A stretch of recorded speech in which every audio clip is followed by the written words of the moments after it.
Hypoxic ischemic brain injury is a common injury in human preterms that leads to increased neuron cell death and gliosis. The aim of this study is to investigate possible neuroprotectant effects of caffeine citrate that may be mediated by alterations to the apoptotic cascade following induced hypoxic ischemic injury in a late preterm rat model. These effects may be mediated by the adenosine receptor antagonism, and we hypothesize that caffeine-based protection may play a role in microglial recruitment and or the activation following a hypoxic ischemic injury, or HI injury. So our study used time-mated Worcester dams, and they were obtained and litters were culled at birth. The rat pups were assigned within each litter to one of 4 treatment groups, as noted here. We completed the HI surgeries on P6, which is equivalent to 32 to 34 weeks gestational age in humans. The surgeries were done by the Rice-Vanucci method, where we did a right-sided carotid artery ligation to create the ischemic event. The sham groups, they only received a midline incision with no manipulation of the carotid artery. Afterwards, the rat pups were then placed in either a hypoxic chamber or a room air chamber for a total of 90 minutes. Immediately after, dependent on which treatment group they were assigned to, they either received the normal saline or a caffeine injection.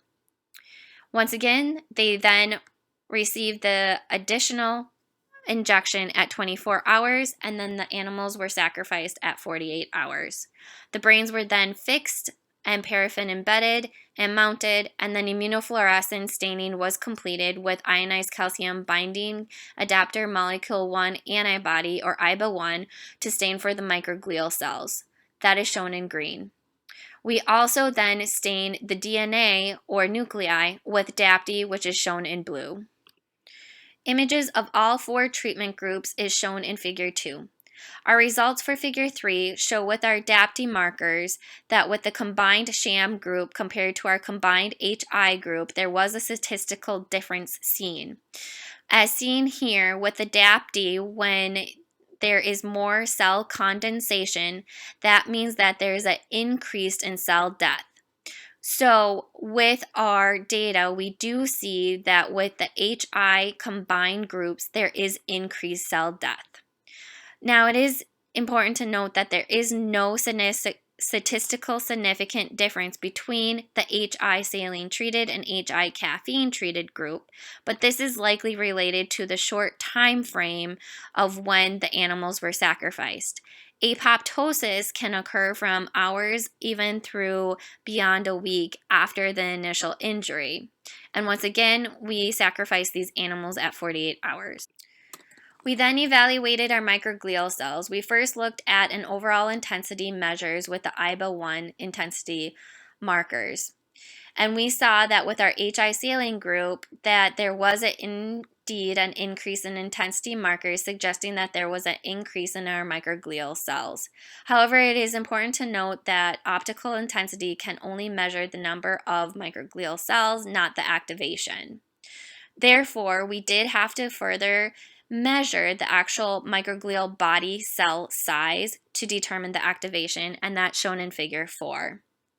Here we did see a statistical significant difference in the cell body size when we looked at our HI saline compared to our HI caffeine treated group.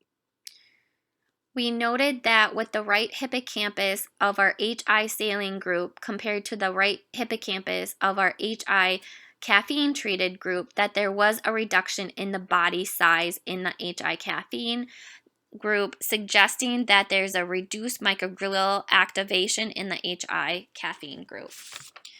So our conclusion, we did find that with our DAPT measures that there was an increase in cell death in our HI groups compared to our sham groups.